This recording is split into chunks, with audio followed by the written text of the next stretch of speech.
Esu svečiuose Lančiūnavoje pas Girdutį Petroką, gimusi 1954 metais.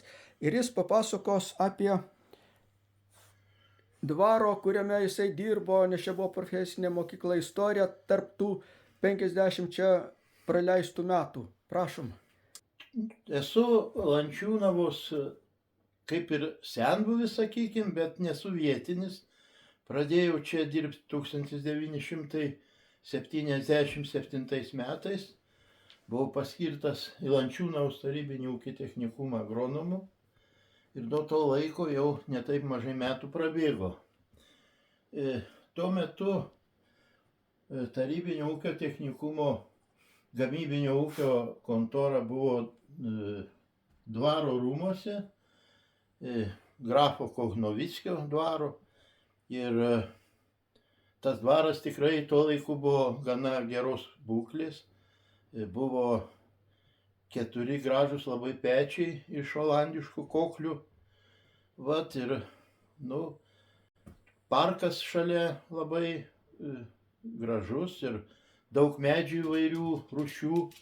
Ir tarybinis ūkis prižiūrėjo tą parką, mes ir medžiai buvo, šakos išrankiojamos ir žolė nupjaunama.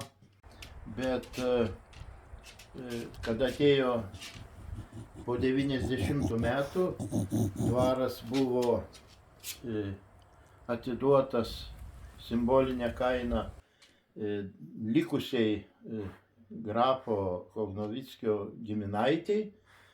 Vat ir nuo to laiko, taip sakoma, kažkas labai nesikeitė.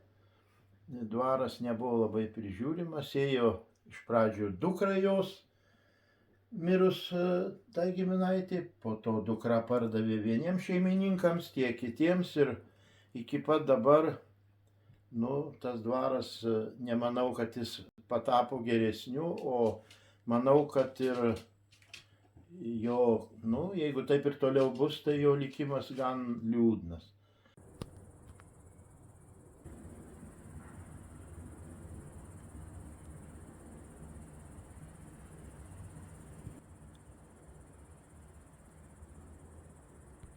Tais laikais, kai buvo kontora ūkio ten, tai buvęs mokyklos, žemės ūkio mokyklos direktorius Vladas Kitkauskas buvo pasamdęs ir restauratorius, buvo išpaišytos lubos atitinkamai, kaip buvo kadaise, buvo gana stipriai, sakyčiau, prižiūrimas tas pats dvaras. Niekur nei vanduo, kur bėgo, nei per stogą, nei nieko.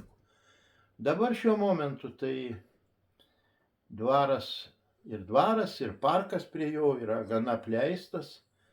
Tipo ten kaip ir privati žinoma nuosavybė, tvora aptverta, bet tai tik tais. Nei ten šienaujama, nei krūmynais apaugę.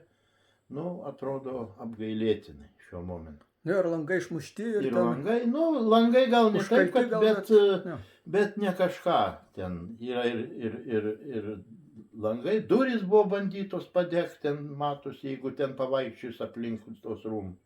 Gaila žinoma, bet metai bėga, dvaro padėtis negerėja, netgi prastėja, sakyčiau, ir labai ne. O čia Lančiūnavoje dar yra šalia Stasinės kaimas, ten irgi dvaras, ne? Ten to pačiu buvusi 8-metė mokykla anksčiau, o šiaip pagal istoriją, tai ten šito dvarininko Kohnovickio sūnaus gyvenamoji vieta, kaip ir tęsinys to dvaro, kadangi jis buvo Stasys vardu, tai ir tas kaimas pavadintas Stasinė. Taip mes visi vietiniai čia esantis žinom, girdėjom, matyt, kažkiek yra dalis tiesos tame. O tas parkas šalia dvaro ten irgi buvo, ne, su tokiais medžiais ypatingai, Taip, medžiai ten įvairiausių rūšių, ir klevų, ir pušų.